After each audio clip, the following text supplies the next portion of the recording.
नाज़रीन, कड़ियो घंवर जे IHS जे paramedical अमले गुज़िरियल 4 महीननि खां पघारूं न मिलण ख़िलाफ़ OPD जो बाइकआउट करे एहतजाज कयो आहे। ॾिसूं था मलिक असगर राही जी ही रिपोर्ट। जी हाँ, इन वक्त कड़ियो घंवर मेडिकल सेंटर ते मौजूद आहियां, जिते पैरामेडिकल स्टाफ जो पघारूं न मिलण ख़िलाफ़ गुज़िरियल केतिरनि ई ॾींहंनि खां पंहिंजो बाइकाट कयल आहे OPD जो।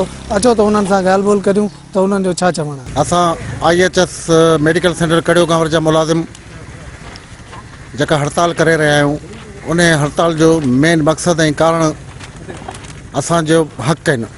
असांजो हक़ इहो आहे कि असांखे गुज़िरियल 4 महीननि खां पघार कोन मिलियो आहे, त असां पंहिंजे बाला अख़्तियारनि खां, पंहिंजे गवर्नमेंट जे आला अमलदारनि खां इहा गुज़ारिश कंदासीं त जहिड़े तरीक़े सां ॿियनि इदारनि में पघारूं वक़्तु मिलनि थियूं, असांजूं पघारूं बि असांखे जारी कयूं वञनि ऐं असां मां जेका परेशानी आहे, बुख आहे, बीमारी आहे, उहा दूरि कई वञे।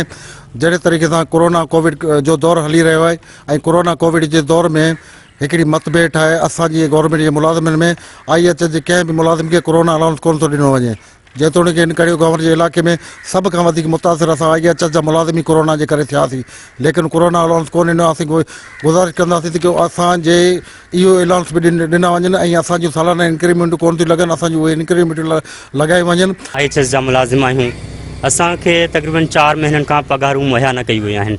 असांजा IHS ऐं सिंध गवर्नमेंट खां सिर्फ़ु 3 मुतालबा आहिनि त हिकु त असांखे फौरी तौरु 4 महीननि जूं पघारूं जारी कयूं वञनि, ॿियो त असांखे कोरोना अलाउंस मुहैया कयो वञे, टियों त असांजे 2 सालनि खां सालियाना इंक्रीमेंट न ॾिनी पई वञे।